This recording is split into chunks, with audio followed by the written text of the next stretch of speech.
Hello and welcome to Castival. This is the podcast which brings on brilliant guests to pitch their dream music festival.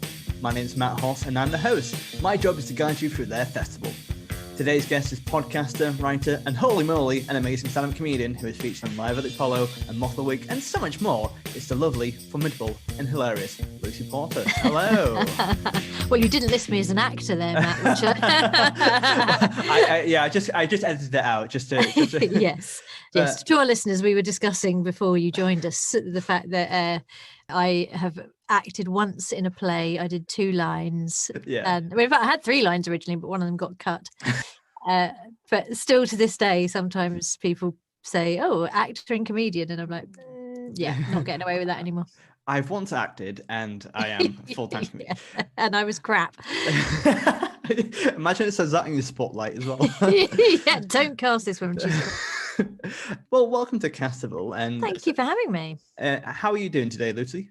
Great, absolutely great. This is my my dream, actually, just sitting and talking about a fantasy world. Yes. That is not the world that we are currently living in. It's an absolute dream because, yeah, the idea of being at a music festival, listening to live entertainment, rubbing up and down with a load of other people. I mean, not in a disgusting way, but just just being close. Kind of festival for sure. Yeah. Yeah, no, I definitely don't want that kind of festival. I'm too old for that sort of shenanigans. But I would love to be at a music festival. So this will be a dream come true for me. So have you been to many music festivals in the past? Are you quite a veteran, or have you been to some? Or I mean, veteran is very much the word, because I was going to my first music festivals before you were born, young man. Oh my God. I was in the 80s and 90s. Yeah. So probably my first sort of big festivals were Reading and Glastonbury. Nice. In the early 90s. So, do you remember what years it were? Because there was some kind of cult status Reading festivals in those, like Nirvana. Yeah, so there was Nirvana. Yes, oh my God. I was watching someone else. Oh my God, no. Don't, it's the worst. This is the horrible thing about being old. It's all about the opportunities you missed and the things. Like, I look at sort of some of the gigs that I went to and some of the festivals I went to, and and I think, God, what was I doing when Nirvana? Well, I think I was watching Birdland. I think that was what I was doing. Absolutely. Ned's Atomic Dustbin were on, and I didn't want to miss them. And with no disrespect to Ned's Atomic Dustbin, but I'm pretty sure I could still see them. Oh God! I think we have to wrap up the podcast there. Sorry, it's a very early podcast. No. Oh, that's so stressful. But I even at the moment, I went to my first Leeds festival I went in about 2009, about 11 years ago, and even to that point, you can be like, wow, oh my God, I wish I saw a lot more of these bands now. Because a lot changes quite fast as well, and particularly in 90s as well. So. Bless you. Yeah, well, because we there was kind of the tail end of it was Manchester-y stuff, and that's why I went to Manchester University, because I'd been so into the Stone Roses. Really? Yeah. No, and I just the idea of Manchester. I think it's really hard to convey how much Manchester felt like it was Liverpool in the 60s. Do you know what I mean? Like, you sort of thought, if I could have been in Liverpool in the early 60s, if I could have gone to the Cavern Club, then, oh my God, of course I would have done that. And then growing up in the sort of late 80s and 90s, Manchester was that. It was like, you've got to be in Manchester. And of course, I arrived in Manchester just after it all died down, because this is the problem with chasing, because I'd loved, from Morrissey, and then through to the Stone Roses, and then sort of Oasis were kind of around when I was in Manchester. But it was all starting to die off a bit, really. So I got to Manchester, went to university there, and then the Hacienda shut within within a very short time of me arriving. And so specifically for you as well. I was like, all right, Lucy. Yeah. Exactly. Close the doors. Yeah. She doesn't deserve it. She didn't go and see Nirvana at Reading. So. You have that on all your t-shirts. Didn't see Nirvana at Reading. Yeah. Chose to go and watch Ned's Atomic Dustbin instead. Because obviously Nirvana have that live album of Live at Reading as well. It'd be really funny if there's a Lucy Porter cut where he just sends what's this song? What? Oh no, go back to the other band. Oh, I don't like them. No. Bit rough, aren't they? Why don't they have a shave? Do you know what? I actually always preferred Hole anyway, because I did go and I went to see Hole at in Brighton, and it was an infamous performance where Courtney Love stage dived. And it was, and got naked, and it was all kind of crazy, and she was brilliant. And me and my friend were in the loos in the, I think it was the Concord in Brighton, but anyway, wherever it was, we when we were in the loos, and Courtney Love came in absolutely off her tree. And we were, you know, teenagers, and she kind of went, "You girls should form a band. You look amazing." And we were like, "Oh my God, yeah, we totally should." And then we did for about 5 minutes. And what was your band called? In fact, that band was called the Woebegone Spangles. That was me and my friend Tracy. So, you know, not to throw forward to the festival I'm proposing, but we will be headlining. Yeah, thank you. That was the question I was hoping for, because, like, if you're not headlining, I'm not sure if I want to come to this festival. No, you don't. No, exactly. It wouldn't be worth going. It's going to be me headlining, and then Ned's Atomic Dustbin in another field. So that Nirvana have been cancelled before the performance. So. Yes. And then I was in another band actually called Cherry Blossom Clinic. Oh, wow. But I was only in Cherry Blossom Clinic for about a week before I got sacked. In fact, I got sacked. We had a live gig planned at the William Morris Club in Wimbledon. The band came to me. I was the bass player, but I, very much like my acting career, it sort of ended before it could begin, because I couldn't really play the bass, and they did find someone who could actually play the bass, and they came to me and said, "Look, we're really sorry you're out. We've got this other fella coming in, but you can still play the tambourine if you want." And I was so offended. I was like, "I'm not going to play the tambourine. I'm better than that." That's quite, that's I feel that's kind of harsh asking to play the tambourine. That's still it's a bit harsh, but also just to clarify, I had put bassist in your bio as well, so it did say that as well, just to throw it all in there. When I die, I really want you to get in touch with Radio 4 or something, and try and get me on Last Word. Absolutely. I want you to say she was one of the greatest bass playing actors of our time. It sounds like you're like a cheesy 90s actor who can only play the bass and act at the same time. It's like, "What up, dog?" like a weird cameo. Yes, I provide my own Seinfeld style kind of bass riff. I would enjoy that. I usually start off the podcast by asking, what kind of music are you into? If someone were to ask you what kind of music are you into, how do you typically respond? Oh, I'm one of those absolute wankers who goes, "Well, I can't really be pinned down, you know." Again, I think the beauty of age is, I'm acting like I'm 112. I'm 47.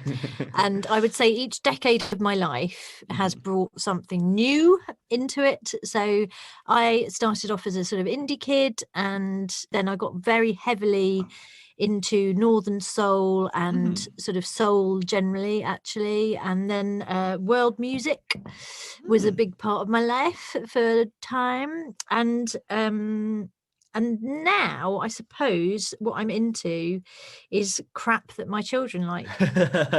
So what kind of crap do your children like?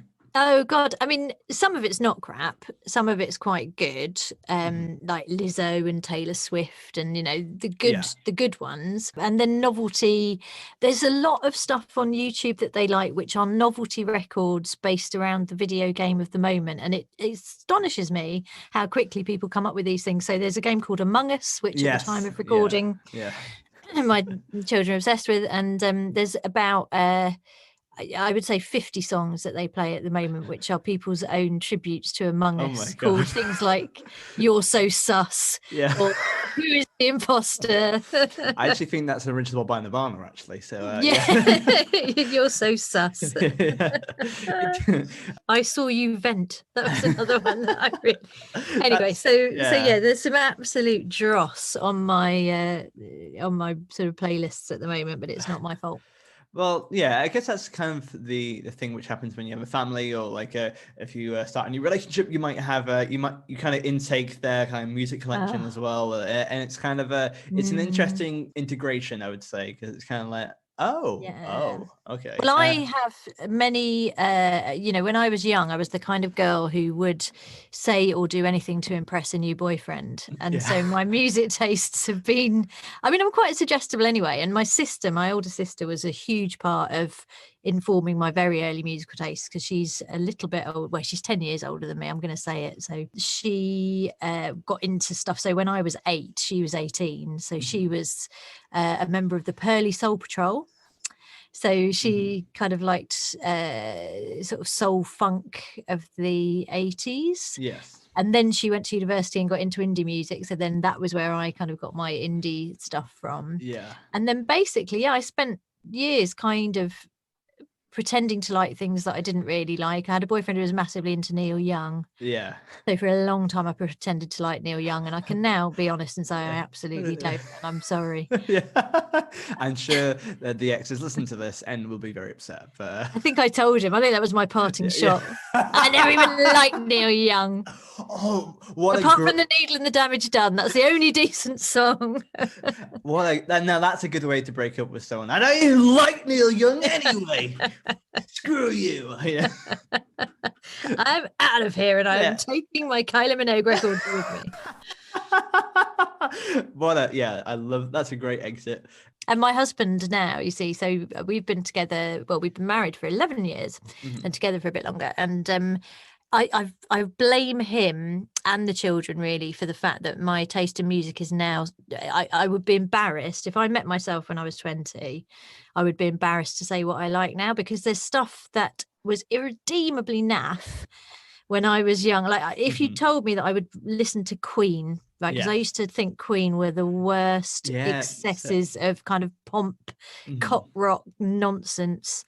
But Justin is so into them that he has kind of won me round. That's exactly how I was, because I loved Queen when I was a kid. Then when I started to get into music when I was like 16, 17, I used to think, oh my God, they're so lame. It's so kind of like poppy. But about 2-3 years ago, I had a renaissance of Queen, and I was like, oh my God, this is brilliant. Like I went back through the whole catalog. I was like, oh my God, this is the best thing that's ever happened to me. And I think they have that effect on you, because they can be seen in different perspectives. I think Queen, they can be quite divisive in that way, but also I think Queen have a lot of depth to them, and a lot more than people might suggest. I think that's why it's multi-layered and very engaging on different counts as well.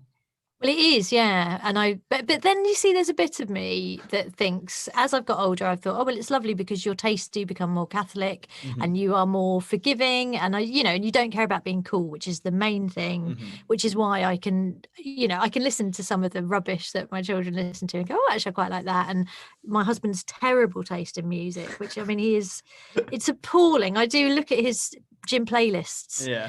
They're sort of atrocities. They are human rights violations, but there will be stuff on it. I mean, there's a lot of Chaz and Dave. There's a lot of Andrew Lloyd Webber, which God, I still cannot reconcile myself to Andrew Lloyd Webber. No. But he loves the musicals, as Justin. And things like, again, Billy Joel, which I would have never dreamt that I'd enjoy a Billy Joel song, but there are a few actually that are quite good. So I sort of pick and choose, and I'm pleased that I'm more open-minded. But then at the same time, I kind of think I have no standards now. I have no musical standards. There's nothing I don't like on principle, and I think there's something quite good, and it keeps you young, I think, to have things that you hate and are angry about. Whereas I'm slipping into kind of middle-aged complacency. Well, I think it's an interesting point, because because when I was younger, there was certain tribalism, because I was really into rock and metal, and anything that wasn't that, I would be like, oh, that's so lame stream pop. Am I right? But lame stream. It's one of these things which is like but now I kind of understand why people like it. And the beauty of this podcast is that people might bring people who I either don't know or I might not have liked in the past, but their passion for it really invigorates something in me, which I go, you know what, that's pretty cool. I like it for that reason. And I think sometimes if you love someone, then you love what they love, and that's fine. Absolutely. Well, I think it's time. What a great chat. And I think we should head up to the next part of our podcast called Setting Up Camp. Hello, welcome to season 3 of Castival. Great to have you back. If you like what we do, please give us a 5-star rating on Apple Podcasts and write us a little kind review. Also, why don't you share our podcast? Tell a friend about it. Word of mouth really helps spread the word, so please help us do that. Why don't you tweet us at Castival Podcast and drop me a follow at Matt Hoss Comedy. Why don't you watch me on Twitch at Matt Hoss Comedy? If you like sci-fi books, why don't you buy my book called Purify from www.matthosscomedy.com. Enjoy the rest of the episode. Cheers. Needed a wee late last night, and I've got no place to go. I took a wrong turn, and now I'm here. I'm pissing in the field. Pissing in the field. So, Lucy, what is the name of your festival? Okay, it's going to be called... Are you on the spot right now? I am. I really should have prepared for this. Okay, I tell you what it's going to be called. It's going to be called Bridezilla. Oh, wow. Okay. Yeah. Tell us more. And I tell you, it's sort of because basically this is like my wedding. The way that I've been thinking about this is I think having your own festival is like getting married. Yeah. In that you can demand that people listen to what you want to listen to. And so it can be anything. So what you are going to discover, Matt, is that there are going to be a lot of conflicting styles and a lot of artists who probably wouldn't get on. Like the backstage hospitality is going to be riven with fights and anger. Artists taken from very different genres and time periods and everything. But like at your wedding, where you just kind of invite everyone you know and they just all have to get on with it. Yeah. That's the kind of vibe that I want for this. So basically, if you're invited to Bridezilla, you have to go. It's mandatory. Yeah. It's like otherwise, a national service. It is. Everybody has to do their weekend at Bridezilla. Yeah. And you have to listen to all the bands that I say you have to listen to. And there's a dress code. Yeah. And I want a present. And for the whole weekend, do you wear your wedding dress as well? And belly boots? Yeah, well, I mean, I don't fit into my wedding dress anymore, sadly, but yes, I will. I'll squeeze myself into it and be drunk and angry and wearing wellies. That's going to be how I would have liked to have been at my actual wedding. Wait, why would you be angry at your wedding, or why are you angry at the festival? I don't know. No, it's just sort of being drunk and I can't, because I'm not an angry person and I'm very bad at expressing anger. Like this, I know this isn't in the psychiatrist's chair, but I'm very bad at conflict. And so I think I would quite like to have a very angry weekend of just being furious with everything. Yeah. Well, if you're the event management, I think you can be furious. Like, what's the decking doing over there? You're joking. Get on over there. And I shut the hacienda. What are you doing, pal? Exactly. So yeah, Bridezilla, just kind of furious about toilets. Whatever the toilets are, I'll be angry about that. That's the title of the episode. Furious about toilets. Yes, that's the title of my autobiography. Funnily enough. Brilliant. So whereabouts geographically is your festival? Now, I've got two options for you, Matt, and I want you to choose. So the two options are Edinburgh or Las Vegas. Oh. Right? So I'm going to give you the reasoning. So Edinburgh, because the minute you say festival, my little comedian brain goes, well, it's got to be in Edinburgh because that's where festival, that's it. It's Edinburgh. Because I have been going to the Edinburgh Fringe Festival since 1991, 92, about the same time as I was going to Reading. And it, along with music, comedy was the big love of my life for many, many years. And then eventually, comedy was the path that I chose. And I have been going to Edinburgh for the festival every year. And I have this amazing love-hate relationship with it, like a lot of comedians do. And because it is such a great city to do a festival in, particularly the kind of like the comedy festival, because there's loads of little rooms. I would kind of quite like my festival to be indoors. I don't know if that's contentious, but no, it's however you want to do it. Yeah, I kind of think I'm of an age now where I enjoy an indoors festival where one can sit down and have a finger buffet. Do it like a wedding. Yeah. Yes, it's so like a wedding. It's like a sort of very naff wedding. Yeah. So kind of for that reason, I kind of think, well, Edinburgh is quite good because you could have loads of stuff going on in different venues as you do in the Fringe Festival. But I kind of feel, because my relationship with Edinburgh is like I've had some of the best and worst times of my life there. So because I think with Edinburgh, like much as I love the comedy festival or the Fringe Festival, which to me is a comedy festival, it's sort of, Edinburgh's like capitalism. I think that you should think, well, there must be a good way. Of, maybe there's a good way of, in the same way you go, maybe we could have nice capitalism. Maybe there's a sort of, a way that we can make it work. But then, like with Edinburgh, you go, people have tried, like the Free Fringe, they come along and they try and sort of do something differently so it's not as miserable for the acts and they're not losing loads of money. But actually, it sort of never quite works. And you think maybe we just have to tear the whole thing down. So I kind of feel like maybe I could redeem Edinburgh with my music festival, that this could be a sort of wholly positive saving grace. Well, that's a very noble thing to have, as well as having a lovely band in the background as well to kind of I like it. I wouldn't like to go to a music gig where it's too small, like a room's too small. Do you know what I mean? Because that'd be a bit too claustrophobic. But I wouldn't. If it's like a slightly bigger venue, and I think that'd be really cool. And I have seen bands in Edinburgh, and it is a nice vibe as well. So absolutely. And it's a great city in so many. I mean, it's beautiful and it's manageable, and you get really fit walking up and down hills. Yes, absolutely. As you know from This Is How I Met Matt was in Edinburgh. Our thighs will never been sharper in our life. So, oh my God, they were like tree trunks. Mine were like finely hewn, turned bits of wood. Amazing. But anyway, yes. So it's either Edinburgh or Vegas if we want to be in a nice sunny place with lots of big arenas. I feel like Edinburgh's got your heart in it, so I think that's the place to go. I think let's do it in Edinburgh. I think that's okay. All right. But obviously it's your festival, so you can upturn that anytime. Or how about if it's going badly and you're like, you know what, I've had enough of this, you can jet off to Las Vegas anytime you want. Oh, I know. Listen, let's make it like a wedding where we have the pre-festival in Vegas. So we have like a hen night. Oh my God. So we start with a few nights in Vegas just to get a tan. Yes. Oh my God. Yes. Yes. We'll have cocktails and whatever, and then we transfer to Edinburgh for the actual serious festival. Yes. Oh my God. You know what? Like, there's some people who just come in here, they do a wonderful music festival, but what you've done is like, no, I'm going to get a free holiday out of this as well. So This is good. Yeah, we might even need a honeymoon. Yes. Oh my God, it's a free parter. Yeah. There we go. 3 parts. So the third part is going to be in the Seychelles. That is not where I went on honeymoon. I'd like to make that abundantly clear, but you would like to go for sure. That's where I would like to go. That's the honeymoon I never had. So brilliant.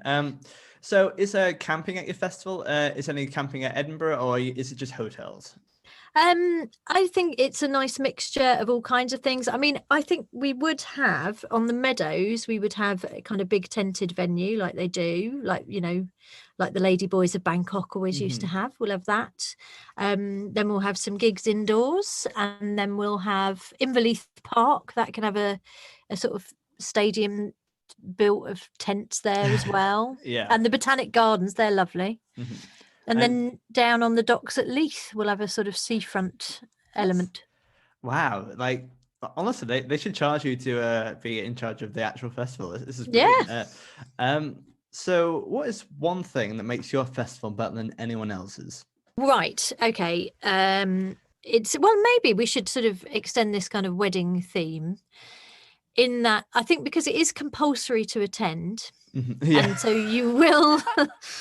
And it will be like a wedding where you'll be given a gang, because I think the problem with festivals sometimes is you're stuck with your own mates, and then you get tensions because some of you want to do one thing and some of you want to do another, and then it all becomes a sort of logistical nightmare. And you sort of, because I've done this where you do end up going to see the bands your friends want to see, and then you all have to like eat at the same time, and you might not feel like it, or because I'm quite a polite person. What I would really like is for someone, maybe, okay, you're given an itinerary to which you must stick. Yeah. It's a kind of fairly fascistic feel to this festival already. Yeah. You must see the band. I won because I'm really drunk and angry. Yes. But I think it will take any agony of choice away from you. So you will do exactly what you're told to do. You get given very detailed itinerary plus clothing. Yes. Fancy dress. Yes. Lovely. It's a fancy dress festival. Do you mean like as in like literally fancy dress as in then you come in the costume you want, or is it literally fancy dress because it's a wedding where it's suit and tie, etc.? Like tempted by both. Yeah, I'm tempted by maybe daytime smart, evening costume. Yes. I like, and there's going to be a nice layover for people to get changed as well. Also, to limit choice as well, what you could do, like a wedding, you could RSVP what you want to eat as well. Like, so you go, I want this, this, and this, and then you can send it in. Just pick it up. Chicken or fish, mate. Yeah. Chicken or fish. Or the vegan option, obviously. Yeah, absolutely. Yeah. We're very hungry over this festival. Yeah, I think it's time to head to your main line or your festival. We're going to hear about all your wonderful acts. Let's go and hear who you have in store. I wanna see that band you hate. I already told you we were too late. Now let's go back to the tent. Can't really, cause it's burning in a field.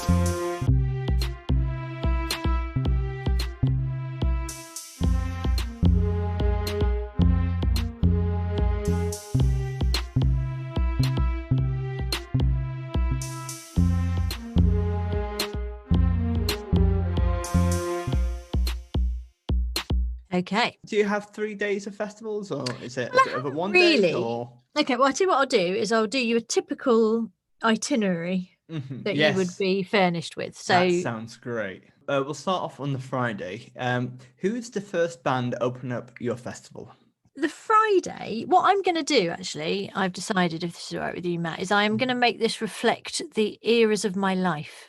Brilliant. I love that so much. You've already discussed that, and I think that's a really strong, the themes are quite strong as well. I like that. Yeah. So I think sort of let's go chronologically. So the first day is going to be a sort of quite weird mix, because you're going to have on the one hand a little bit of kind of jazz, funk and soul. Yeah. And on the other hand, a little bit of indie and shoegazing. Nice. So this is the kind of 80s, 90s element of the festival. I mean, maybe to be truly chronological, we should start off with the Wombles. Okay, Wombles are opening. Wombles are opening. Hello, Glastonbury. And they'll come back at the end to tidy up. That's yes. the having the Wombles at your festival, right? Tell you what, we're making efficient use here, because you hire them for the music, and then they'll stay for the cleanup. yeah, exactly. They'll be making good use of finding some very weird things, I would imagine, at a festival. But goodness knows what they'll come up with. But so they can start it off, because they were like my first musical love, right? Oh, that's nice. Yeah. So we would go from the Wombles, then probably through to Elvis Costello, who was the great early. I mean, when I discovered the music of Elvis Costello, that was when I really discovered music. And you know, what kind of age were you when you found out about Elvis Costello? This was about 10, 11. This was a big period in my life. My sister was at university and she'd got into kind of new wavy stuff. I already kind of quite like Madness and Squeeze, because they were like the sort of poppy end of new wave. And I've always really liked interesting lyrics. And I think that will be a theme that may recur throughout our festival weekend.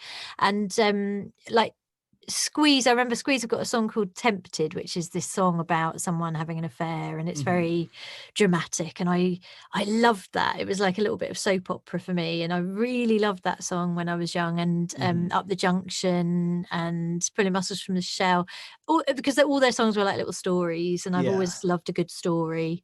And Madness similarly, like House of Fun was a big record when I was a kid, and because it had this double meaning that like your sister told you, when they're talking about House of Fun and about party balloons, they're talking about condoms. And I was like, oh my God, I don't know what condoms are, but that sounds amazing. And well, less subtle than that. I always love it in a song when you're a kid. You're like, oh my God, I know what that means. Because I grew up when Kaiser Chiefs were around, and I Predict a Riot has a £2 for a pack for a condom, and every time I listen to it, I was like, oh my goodness, oh dearie me, ooh, that's for sex. Ooh, I know what sex is. Ooh. Yes. And I listened to it last year, so exactly. And I'm still laughing. Yeah. At the idea of them talking about condoms in a song. So I think let's have. So we've got the Wombles. Let's have Madness. Yes. Let's have Squeeze. We'll have Elvis Costello, please. In fact, he probably should headline, shouldn't he? Well, I think Elvis Costello is a brilliant place because that's a nice headline, I would say. That's a nice headliner. Yeah. I mean, I'm sort of tempted around that same time. Tom Waits as well. You know, who amazing. Again, the storytelling and the kind of weirdness of those songs. Tell you what, maybe Tom Waits is a perfect. It's about 6 o'clock. There's 2 more bands for the rest of the day, and like it's in the early evening where it's just starting to settle down. I know it's indoors, but like it just has that nice atmospheric. It's like you're just soothing. You're soaking yourself into the evening. I think Tom Waits might be perfect for that. Well, cocktail hour really is what we're talking about in my language here. So so he's cocktail hour with Tom Waits, and then we kind of, the tragic thing is that it would be people of my age, if you put Elvis Costello on, we go absolutely embarrassingly arms flailing, kind of trying to do dancing, awful, embarrassing mum and dad weirdness. So that'd be quite good actually. That's great. Dancing to Pump It Up and Oliver's Army and all of those. Yeah, although I always liked his more melancholy stuff, so I might insist that it's all the really downbeat ones like I Want You and Long Honeymoon. I think Imperial Bedroom is one of my absolute favourite albums. So Long Honeymoon, which is a miserable story of a collapsing marriage. I don't know what when I was about 10 or 11, I really loved stories of unhappy marriages and affairs. And well, to be fair, it's Bridezilla, so it is a perfect fit. So it is, isn't it? Yes. Oh yeah, the whole weekend we'll have a theme of how desperately unachievable monogamous happiness is. And your husband just walking around like, is everything okay between us? Fine. Just listen to the songs. I'm going to listen to Squeeze now. Bye. Brilliant. So we have Wombles, Madness, Squeeze, Tom Waits, Elvis Costello. Is there anyone else you want to put in for your Friday? Because that's lovely. And it's very man heavy, isn't it? I've noticed. Whereas actually, because a lot of the names that I've written down are women, but I think there was a sort of slight scarcity of female role models. Really, the Bangles.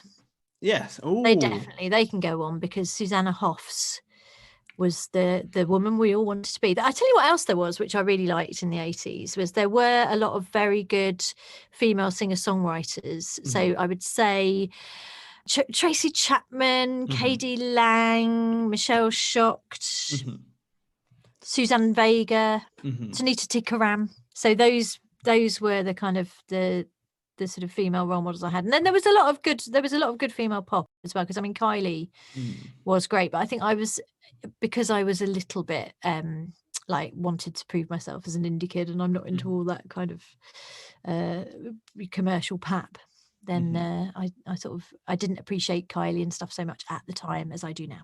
So in terms of structure of the day, we have Wombles opening. We also have Madness, Squeeze, the Bangles, then Tom Waits, and then headliner Elvis Costello. Who is going in what order, do you reckon? I think we just that's fine. Yeah, that's perfect. Yeah.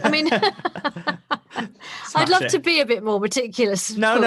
You know what? It's that works perfect with me. I think it does. Yeah. I think that'll work. Oh, sorry, Elvis Costello can't make it, but Neil Young can do it. Is that okay? No. No. Oh man. No, I'm joking. Neil Young's on a private jet with Bob Dylan, and they're both coming in to surprise you. Oh, Oh God. no, thanks. Well, Bridezilla can tell him where to go. But Yeah, okay. they can help the Wombles tidy up. Yeah. Imagine that. But yeah, okay. So is that it for your Friday? Yeah, I think let's start easy because we don't want to outdo ourselves because we're old. So we want to keep some energy. Well, talking about spending energy and how is your nightlife? Do you have much of a nightlife, or is it kind of, or is by your itinerary is bed by 10? Lights out at 10:30. I'll allow it to be a late night. Just this once, we can stay up till 10:30. No, because I have terrible FOMO, as the young people call it, and this is why, you see, going back to the Edinburgh Festival, the normal Edinburgh Festival, not Bridezilla, I always in my younger days stayed up till 5-6 in the morning because I always thought, well, this could be the time when the exciting thing happens, or when I get off with someone, or when, you know, and it was never that time. It was never, nothing ever happened. I just stayed up. Still waiting. Yeah, still there, 5 a.m. But yeah, so I would love to take that pressure away from people. So you can go to bed at 10:30, safe in the knowledge that I will be patrolling the perimeter of the whole of Edinburgh and making sure nobody's having any more fun than you are. There is some fascist undertones, as you said. Like there is, like, it sounds like you kind of like, we put up this camp, we're going to have patrolmen going around it, so make sure with the very vicious dogs. So please stay in your tents. Yes. Don't even think about fraternizing after hours. Yeah. There'll be no sort of business. It's entirely just being a sort of awful mother of young children who making their lives a misery, and I'm like, now I'm power crazed from that, so I'm going to extend it to everyone. Really? Well, we wake up fresh and daisy. Well, you do. Yeah. You do. I mean, this is the thing that, you know, actually routine is not a bad thing, and I spent years not appreciating it, and now I'm well into it. So we'll be up at there'll be a yoga class. Yes. That would actually, genuinely, I'm laughing because it's unusual, but it'd be actually really refreshing, actually. So it'd be nice. Yeah, bit of yoga. Yoga and a cuddle. Oh, hello. Who's supplying the cuddles? It's just everyone else? Or? Everybody. I mean, it's it's just something that I know a lot of people have been very pleased in 2020 about the removal of sort of mandatory physical contact, and I get that totally. So the physical contact won't be mandatory. Attendance at the festival is, but nobody has to cuddle if they don't want to. But the Wombles will be there to cuddle. Oh, no, that's you know what? It started off quite like it kind of flips between being quite like this is a death camp situation versus quite cute. It's also very cute as well. It's very nice, is it? Yeah, I mean, because like, you know, being 10 or else we'll shoot you, but you do get to cuddle with the Wombles. Yeah. You know, like that is really nice, actually. But what I'm doing here is I'm illustrating the dangers and the way that fascism creeps in. You see, yeah, this is exactly how you do it. Because it's not there. It's just the undertones are there. Do you know what I mean? It's kind of like but like I think by Sunday it's going to be like full militia. Well, I'm fully aware that there will be sort of a resistance will have broken out about Saturday lunchtime. Well, it's like at a wedding, you know, when I have been to weddings where everything has been incredibly regimented and you are told when you can go from place A to place B, and then, you know, and people do go. I love that, being the cheeky ones who are outside, you know, having a fag or I mean, I went once to a wedding where there was no booze, and it was an American who was getting married, and it was on a boat, and they got us on this boat, and they said, oh no, there's, you know, we won't be drinking because it's daytime. And of course, British people at a wedding, they're gonna get smashed. What are you talking about? It's daytime, of course it's daytime. We were expecting to start drinking at 11 a.m. That is what you do at a wedding. And so and then, you know, people found ways to go and get booze, and you know. And a boat is a difficult one because you can't really leave, can you? You know what I mean? No, like, exactly. So you I would always like an escape plan, yeah. Or like, even if like I'm usually the last person to stay in the dance floor anyway. And but also I don't know, I kind of feel that even if it's not your cup of tea, or you know what I mean, like you can always slink off if you need to, or go back to the hotel room. Yeah, you know what I mean, like oh yeah, I mean, party on a boat is the worst idea of all time ever. And people keep trying it. And I've been to a few do's on boats, and my overwhelming feeling is always, I'm on a bloody boat. I can't get off the boat. And that sense of anxiety underpins everything else. So yeah, definitely you can escape from Bridezilla, but you will not be allowed back in. Like Hotel California. Yeah, no returns. So after yoga and cuddle, what do we have on your Saturday? Which bands do we have? Now, Saturday is my big day. Ooh. And we're moving from my sort of indie days into where soul came into my life. And that, sort of changed everything. Yeah. So I've got my headliner. Should we start there? Yeah, absolutely. So my headliner is going to be Gladys Knight and the Pips. Oh, wow. That's strong. That's really strong. It's incredibly strong. And I don't know why, but I feel like Gladys Knight and the Pips are a vastly underrated. They really are. Yeah. Because I don't know the back catalogs, but I know the main hits, and they're just extremely wonderful. And there's different types of vibes as well. There's the really the slower songs are like are wonderful, but also the more upbeat ones are like just mesmerizing. Well, exactly. And they had a bit of disco. Yeah. They had a Motown phase. So they started off with Brunswick, and they were sort of originally called the Pips. They're a family band as well, which is a nice little story. I think the problem is they're quite personally dull. Like there's you're not going to get a Dreamgirls or the Marvin Gaye kind of drama and murder and tension. They were just a very boring group of people. But I think Gladys Knight has one of the finest voices that's ever existed. I kind of think up there with Aretha for me, just sort of a very different kind of voice, but amazing. And so much variety in their back catalogue, so many amazing songs. So like you say, you've got the kind of Help Me Make It Through the Night, kind of agonizing, painful stuff. Midnight Train to Georgia, of course, everyone loves. Absolutely. My personal favorite is I think it's Didn't Anybody Tell You Love Had Another Side, I think is the name of it, but that's the lyric anyway. And that's a really sad one about the end of a relationship. And who could have guessed? She loves a bit of misery, this one, but but it's about sort of watching as the one you love goes off, and they're going to get their heart broken again. So there's a slight sort of triumphalism to it. Love it. Bougie Bougie, everybody wants to be bougie bougie. This great little upbeat one. It feels like amazing. If Gladys Knight and the Pips were headlining, it's the kind of artist which during their set you can have a lot of different journeys there. Do you know what I mean? Like it can go from the highs to the lows, and like a massive phoenix from the flames like burst at the end. Do you know what I mean? You could have it all. And yes, it's not the same by any stretch of the imagination, but I remember having like a near spiritual experience seeing Bruce Springsteen live as well, because he has that kind of like, he has the gospel choir, and it kind of like it feels like he's doing a sermon at times as well. It feels like there's power there, and I feel like that's the kind of thing you might get from Gladys Knight and the Pips as well. Do you know what I mean? I love that kind of thing. Oh my god, yeah, you will be absolutely transformed. Yeah, I mean, Bruce Springsteen is another one actually who I used to think was irredeemably naff when I was a kid, and absolutely love now, and really regret. I had a friend who used to love Bruce Springsteen and used to go and see him everywhere, and offered me on occasion tickets to go and see. Oh god, I mean, it pains me as well. I'm like, why did I not? There was one time where she was going to New York because her boyfriend was really into him as well, and they were like, well, we're going to go to New York and see Bruce Springsteen, and we've got a spare ticket. Why don't you? And I was like, oh no, well, I've got a gig in Crewe, so I can't get.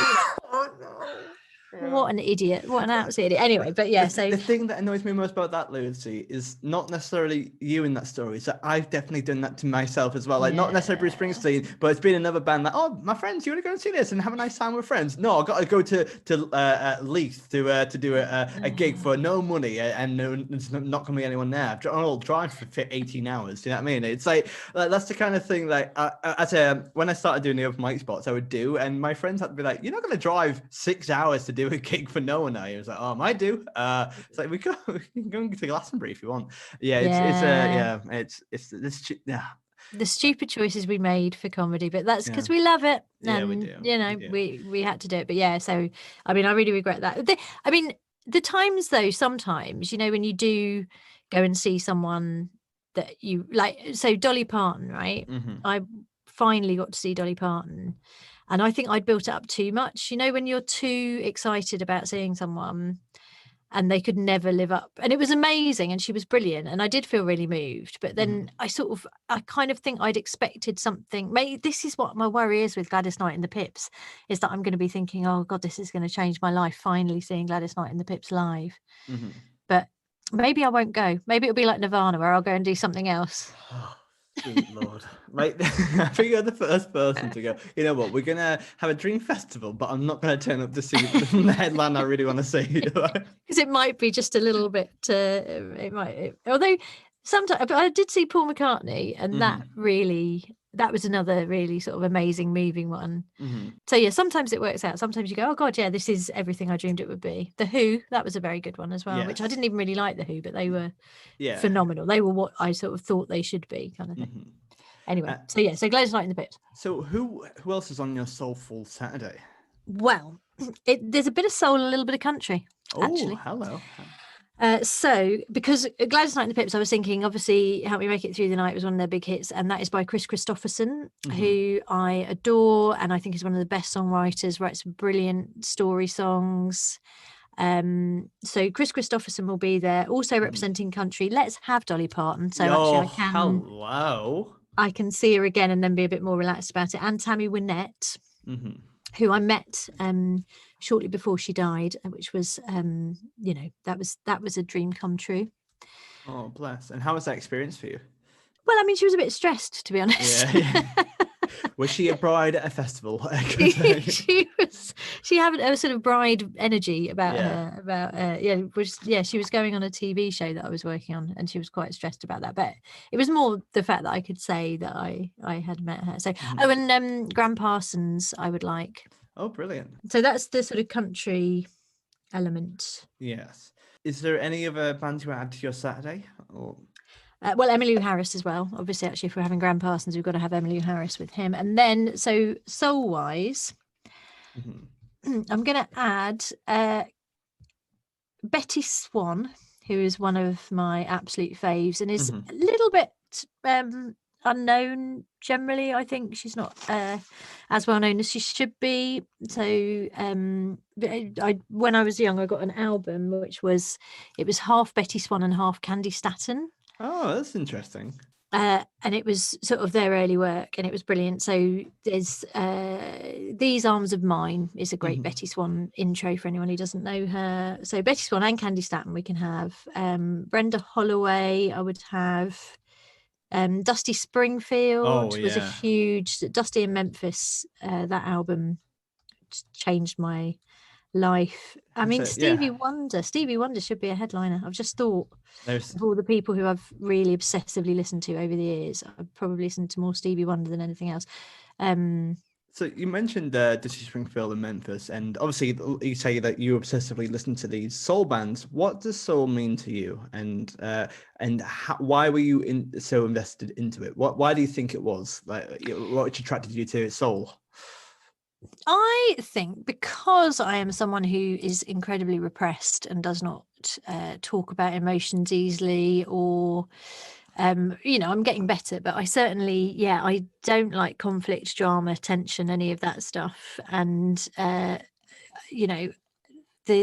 passion and the pain and the drama of soul music was kind of, I think often music is a way of expressing things that you yourself cannot express. Yeah. And so that's a wonderful answer. Yeah, thank you. I guess it was that. Well, yeah. So we have on the same day we have Dolly Parton, Stevie Wonder, Dusty Springfield, and Gladys Knight on the Pips. So there's like 4 headliners there in a single day. That's brilliant. Yeah. That's epic. I'm ambitious with this festival. Yeah. But it is like a wedding where I'm going to basically have overreached myself a bit and be crying at the end. Yeah. We're going to be crying at 10 o'clock or else the dogs will get you. The dogs will get you. Anyone not crying will be taken for re-education. Where they pin up in your eyes and get you watch like really sad films. Okay. Anyone else you would like to add to your Saturday before moving on to your Sunday? I think it would be an embarrassment of riches if I did anyone else, wouldn't it? To be fair, it's an amazing Saturday. It's a strong Saturday. It is strong. So a hard day to fall after the Saturday, but who have you got wrapping up your festival on your Sunday? Now, so let's come to the present day, Matt, shall we? And what I'm going to do... It's Among Us for 14 hours. There definitely might be an Among Us tournament on. Maybe that's how we'll start the Sunday morning. We'll have a little bit of video games. Yeah, that's good. Yeah, that's really novel. I like that. Well, what I like to do with the children at the weekend is we basically just sit around in our pajamas all day playing video games. So that's cool. Kind of what we can do until the afternoon. And then I shall make everyone get dressed. Yeah. And clean their teeth. Yeah. That's the other thing. There'll be a lot of teeth cleaning at this festival. Between every act. Get your dentist stick out. Come on. Not dentist stick, that's for dogs. But it's but and there might be a nap as well. I might figure in some sort of napping schedule as well. So what other video games do you like to play? Well, I mean, only really what the kids play, and we don't have a console because I used to be a sort of PlayStation girl back in the day, so it was all Grand Theft Auto and Red Dead Redemption and stuff. And then I had the kids and haven't played anything. So now I play. My son's got a game called Raft, which is where you're on a raft. Yes, yeah. And you sit on your raft. I mean, it is the dullest thing you could ever imagine, but I quite like a dull game. Yeah. So he's got Raft, which I quite enjoy. There's one called Kerbal Space Program, which is yes, I know that, yeah. And then my daughter is just all about Minecraft and just builds the most amazing worlds. And I do build battles, which are, you just make these. It gives you a subject and then you make it. So it's like, build a bonfire or a pig or something. And I do these and I get so competitive and I'm clearly competing against teenagers and I get absolutely furious. And the thing that really shocks me is I have never encountered racism and the amount of times, so they do a build, do this build battle and it says, build a spaceship. And the number of times that clearly a teenager just does a swastika. Yeah. I've shagged your mum and all of this. And I'm like, oh my God, this is like proper racism. Yeah. And they managed to do it via the medium of a Minecraft build battle. Yeah, it's kind of like that's what Twitter's for. Everyone, come on, move up there. Come on, the online forums can be quite horrible and difficult. But it is when it pops up where you wouldn't expect it to. Though. Yeah, especially when you tried really hard to build a nice spaceship and they've just done a picture of Hitler. Do you know what I mean? And everyone votes for the picture of Hitler or the big spunky penis. That's the one that everyone goes for. And I'm like, but I put a little spaceman looking out of the window of my rocket, and I did. Bless you. Yeah. Anyway, but so I've stopped my daughter doing that without my supervision. Anyway, so we'll do video games, lying around in your pants, and cleaning your teeth. Yeah, cleaning your teeth. I'll write that down. Any artists you would like to start your day with on your Sunday? Yeah, well, why don't we go with, I see it would have been Justin Fletcher a few years ago, who you may know better as Mr. Tumble. Oh, I see, yeah. And even now, when I put my music on shuffle, I get quite a lot of Mr. Tumble. I've got really weird stuff from the age where my kids were young and listening to CBeebies stuff. So there's a guy called Andy Day. In fact, I tell you what, Andy Day, he can start. He's Andy from Andy's Dinosaur Adventures. Yeah. And he's a lovely man and he does very good sort of pop songs for kids. There's a guy called Nick Cope as well, who he'd be on. So we'd have Family Hour with Andy Day and Nick Cope. And yeah, so that would be the morning time. Lovely. And then now I suppose I would say like Lizzo is something I'm very excited about. And I know I'm like 10 years behind everyone else, but I think there are so many very good, Lizzo and Taylor Swift, I think, are the things that my children have brought me that I am most grateful for. They're wonderful, yeah. Very positive, good role models. You know what I mean? They're quite, they have a lot going on. I like very good.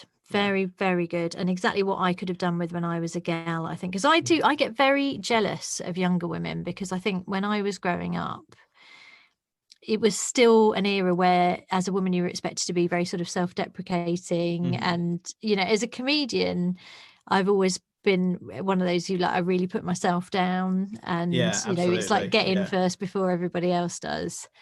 And I think it's okay not to be like that now, and I really like that. And I sort of wish there'd been a bit. I mean, it's difficult because I still relate a lot more to people who are very self-deprecating and self-loathing. I kind of find it sometimes really hard when people are sort of very positive and good, feeling good about themselves, and I deserve this, and I own it, and it's something that I am coming to terms with as an older person, to go, that is good, that is really good. It's really nice. And there's so many more wonderful acts breaking through who do have that like wonderful positive messages. Like there's literally a band called Self-Esteem who literally have those messages in the work as well. Like I think they're more famous than I think, because people have told me about them on this podcast and they sound wonderful, and everyone's like, yeah, they're quite famous, but I'm like but I'm quite an old like codger, if you know what I mean. So I'm just like, self-esteem, what is self-esteem? Yeah, I mean, like that's my entire life is thinking I've discovered something. And then people going, they've actually been around since 2000, and I'm like, but I haven't done anything since 2000. Have you heard of Nirvana? Do you know what I am thinking, actually, Matt? Maybe we should put Nirvana as our headliner. But then you don't go to see them. Yeah. Let's make that the theme of the whole 3 nights. I never see the headline. I never see the headline act. But it would be a kind of nice way to crown it, wouldn't it? And also, I think you do need to balance positivity and upbeat messages and self-esteem with a little bit of kind of misery, because that's one thing that has never left me, is my fondness for really miserable songs. And I think there's a time and a place for it, because like I don't always put miserable songs, but there's always a time if I'm feeling a need to reflect that, as we said earlier, like if you need to correspond to your feelings with music, I can put on a Radiohead album or something like that. You can express it in the way you would like to as well. Yes, exactly. It gives you an outlet for it. I mean, Radiohead's a very good shout, actually. I tell you who I'm going to pop on, Jeff Buckley. Oh, hell yes. Jeff Buckley and then Nirvana, perfect finish. Right. Yes, and that would remind me of a sort of particularly miserable time of my life, which might be quite nice to reflect on how far we've come. That there was a time where I was listening to Jeff Buckley's "Lover, You Should Have Come Over" and feeling really miserable, and now here I am with Lizzo, feeling good as hell. Yes. I think, unless you have anything more to add, I think that's a perfect way to finish off your festival. That's a nice bow tie to it, I think. Yeah, I'm very happy with that festival. It's a festival that I would endorse and that I would be happy to force people to attend on peril of fine or imprisonment. I haven't decided what the punishment is for not attending, but it will be fairly draconian. It may be a physical penalty. Yeah, wonderful. Well, I think it's time to head to the final piece of our podcast, and let's start out some floor fillers.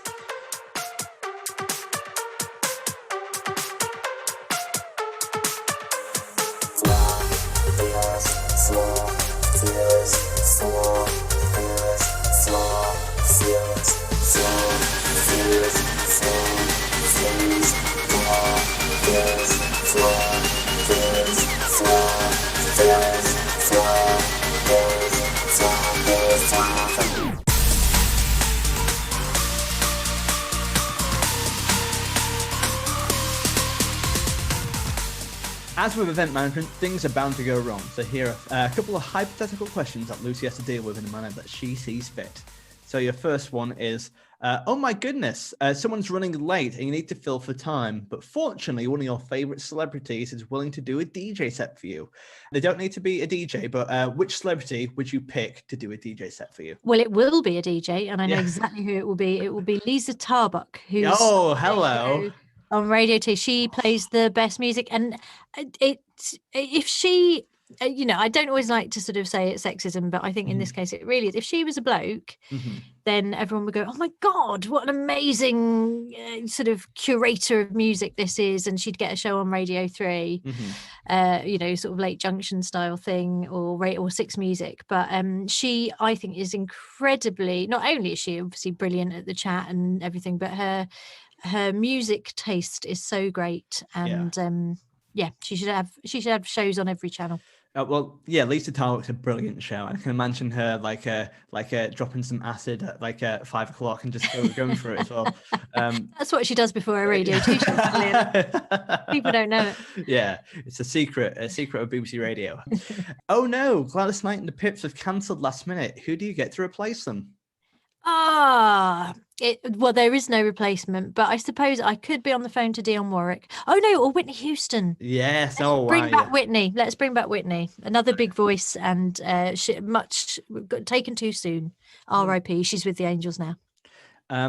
So your festival loves you, and they want you to pick one song for you to sing at the festival. If you have to join a band on stage to pick a certain song, which one would you pick? Oh my God. Well, this is, the whole reason I think that I love so many female singers is because secretly, whenever I listen to music, I daydream that I am singing these songs. So when I'm running along jogging, I'm picturing myself on stage at a festival. And what I am singing, Matt, is I'm singing Shake It Off by Taylor Swift. Yes. Oh, that's strong. Because the lyrics have never had less resonance with me about I stay out too late. I don't. I go to bed at 10. I go on too many dates. I literally haven't been on a date for about 13 years, but I want to be that person. Yeah, well, it'd be like, I stay up too late, but you have to be in bed, or you're gonna be fed to dogs. In fact, I could change the lyrics to I don't stay up too late. I just put enough on my plate. Yeah. Madness and Squeeze hate each other's guts. They say they won't perform if the other band is performing. Who would you pick out the two?